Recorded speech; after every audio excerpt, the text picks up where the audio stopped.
Les relations se terminent toujours mal. Quand on imagine cette relation-là, on imagine que c'est magnifique. Il y a réellement une différence entre imaginer une relation quand on est seul et être réellement dans la relation. On se rend compte que c'est pas la réalité. Et on souffre beaucoup. On est épuisé là-dedans. Pourquoi ça arrive constamment? Pourquoi ça peut pas être tout est bien qui finit bien? C'est la vie, tu sais, on n'est pas dans le pays des bisounours non plus là. Il y a beaucoup de choses de pourquoi. Et je vais en dire quelques-unes tout de suite. Une des raisons, les gens ont peur de souffrir. Beaucoup d'hommes s'ouvrent pas le cœur parce qu'ils ont peur de souffrir tout simplement. Ils ont déjà souffert dans le passé avec une femme. La première femme. Donc se remettre en couple, se remettre vulnérable, donner son cœur à la femme et la mettre dans sa main, c'est trop dangereux. Ça en vaut pas la peine. Donc il va se renfermer sur lui-même et se détacher. Aussi les femmes, tout simplement. Les femmes ont trop de choix dans cette génération. Elles ont trop d'hommes après elles. C'est normal que les relations marchent pas aujourd'hui à cause de ça. C'est normal que les relations marchent pas. Quand une femme a 15 gars derrière la porte qui lui dit « Je te trouve belle, moi je te veux », son ego devient énorme. Elle commence à filtrer beaucoup plus les hommes. On peut dire que les femmes ont un gros ego parce qu'elles ont trop d'options. Elles se prennent pour je sais pas qui, elles pensent qu'elles sont les reines. Mais quand on y pense, c'est la faute de l'homme. Parce que c'est l'homme qui a des grosses envies sexuelles, qui peut pas se retenir, qui est là à aller envers toutes les femmes. Donc les femmes s'adaptent et naturellement elles prennent un plus grand ego. Quand tout le monde te dit que t'es magnifique, que t'es belle, tu sais, c'est facile à prendre le gros melon. Il y a aussi des grands problèmes de communication. Il y a plusieurs étapes déjà qui vont mal. De 1, il faut être conscient de ce qu'on ressent dans une relation quand il y a un réel problème. De 2, il faut le communiquer, mais de la bonne manière. Ça, c'est un travail que beaucoup n'arrivent pas à faire. Hein. Il y en a un qui va crier et l'autre va crier en retour. Donc il n'y a aucune communication qui se crée. Juste de la tension. Et aussi beaucoup sont dans l'évitement. Beaucoup d'hommes, quand c'est le temps de réellement parler, de communiquer là, avec une femme, ils sont dans l'évitement complet. Ils sont là tous les jours,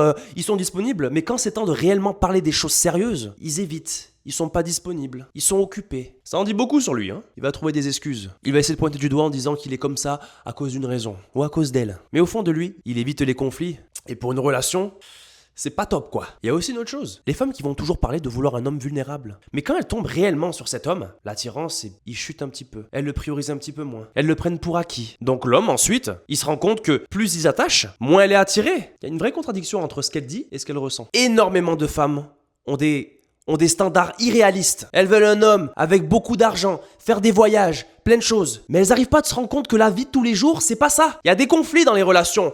Il y a des bas, justement, où l'homme va pas bien. Mais elles vont toujours idéaliser ce qu'elles recherchent plus tard. Ce que je mérite. Déjà, je sais même pas qui a dit qu'elle méritait ça. Même pas leur daron oserait dire ça. Les hommes trop amoureux, ils ont aucune identité à part la relation. Ils ont besoin constamment de fusionner, de constamment mettre leurs attentes sur cette femme. Ils vont lui mettre tellement de pression et de poids, il est pas capable d'être seul. 2 minutes, il se sent pas bien dans ses baskets. Il a besoin constamment d'être avec une femme pour sentir bien. La femme va se sentir dans une cage. Elle va sentir trop de pression sur elle. Va faire un basket, je sais pas. Il y a une chose que je vais dire qui va faire peur aux femmes. Les hommes vont jamais oser le dire au fond d'eux. Mais la plupart des hommes, ils continuent leur vie, ils rencontrent des femmes, mais ils ont toujours une femme en tête du passé. Ils vont jamais l'avouer. Ils veulent pas faire fuir cette nouvelle fille, tu vois. Mais au fond d'eux, si cette femme réapparaît dans leur vie, en 1 seconde, ils lâchent tout ce qu'ils ont et ils vont retourner vers elle. Et même mariés, certains le feraient. Pas capables de lâcher le passé. Pas capables de réellement guérir. Toujours idéaliser les bons moments d'une fille du passé. Ils vont faire souffrir une femme du futur qui n'a rien demandé. Parce qu'eux, ils ont pas décidé de guérir comme des adultes. Ouais. Je vois beaucoup de femmes qui donnent leur cœur complet à un homme. Elles vont tellement souffrir parce que elles s'abandonnent dans la relation. Elle, c'est pas, elle peut aimer un petit peu. C'est soit elle s'en fout complètement de cet homme, soit elle l'aime à la folie. Elle ferait tout pour lui. Donc naturellement, elle va souffrir. C'est sûr. Elle fusionne avec lui. Elle a toujours connu ça. Ça finit souvent avec un homme qui prend avantage d'elle et de la souffrance par la suite. C'était qui ?